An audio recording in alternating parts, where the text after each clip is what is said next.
ஆமைகள் தன்னுடைய முட்டையை பாதுகாக்கும் முறையானது ரொம்பவே ஆச்சரியப்படுத்துதுங்க. ஆமைகள் அப்படிங்கிறது ஸ்லோவான உயிரினம்னு எல்லாத்துக்குமே தெரியும். அந்த ஆமைகளானது தன்னுடைய முட்டையை பாதுகாக்கும் முறையானது மற்ற உயிரினங்கள்ல இருந்து ரொம்பவே வித்தியாசமானது. உதாரணத்துக்கு ஒரு ஆமையானது முட்டையிடும்போது அது 10லிருந்து 30 சென்டிமீட்டர் ஆழத்துக்கு முதல்ல ஒரு குழியை தோண்டுமாமா. குழியை தோண்டி அதில் தான் முட்டையிடுமாமா. அப்படி முட்டையிட்ட பிறகு அந்த குழியை மறுபடியும் மணலால் மூடிடுமாமா. எந்த அளவுக்குன்னா அந்த இடத்துல முட்டை போட்டிருக்கோம், குழி தோண்டி இருக்கோம் அப்படின்னு சொல்லிட்டு மற்ற உயிரினங்களுக்கே தெரியாத அளவுக்கு அந்த குழியை தோண்டி வச்சிருமாமா. அந்த குழியை தேவைப்படும் போது தோண்டி பார்த்து முட்டைகள் சரியா இருக்கா அப்படின்னு பார்த்துட்டு மறுபடியும் மூடிடுமாமா. இதே விஷயத்தை அது 90 நாட்கள் வரைக்கும் செய்யுமாமா.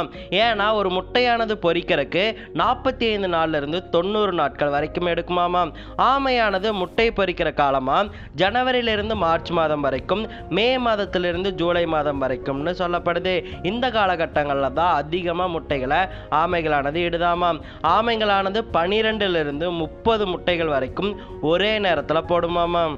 இப்போ நம்ம பேசிக்கிட்டு இருக்கிறது சமவெளி பகுதியில் இருக்கக்கூடிய ஆமைகள். இதுவே கடல் ஆமைகளானது நவம்பர் முதல் ஏப்ரல் மாதம் வரை முட்டைகள் இடுமாமாம். இந்த நவம்பர் ஏப்ரல் மாதங்கள் வரைக்கும் அது கடற்கரைக்கு வந்து முட்டைகள் இட்டுட்டு திரும்பவும் கடலுக்குள்ளேயே போயிருமாமாம். அதுக்கப்புறம் தாய் ஆமைக்கும் குஞ்சு ஆமைக்கும் எந்தவித உறவும் கிடையாதாமா. அதன் பிறகு அந்த முட்டையிலிருந்து குஞ்சுகளானது பொரிந்து திரும்பவும் அந்த குஞ்சுகள் கடலுக்கே போய் சேர்ந்துருமாமா. ஆனால் சமவெளி பகுதிகள் ஆமைகளானது அந்த முட்டையிலிருந்து குஞ்சு வெளிவர வரைக்கும் காத்திருந்து அந்த குஞ்சுகளை பராமரிக்கவும் செய்யுமாமாம். இப்படி ஆமையானது குழியை தோண்டி முட்டையிலிட்டு பராமரிக்கிறத அரிபட்டா அப்படின்னு சொல்லி எல்லாரும் கூப்பிடுறாங்க. இந்த அரிபட்டா முறையில தான் ஆமைகளானது முட்டையிட்டு குஞ்சு பொரிக்குதாமா.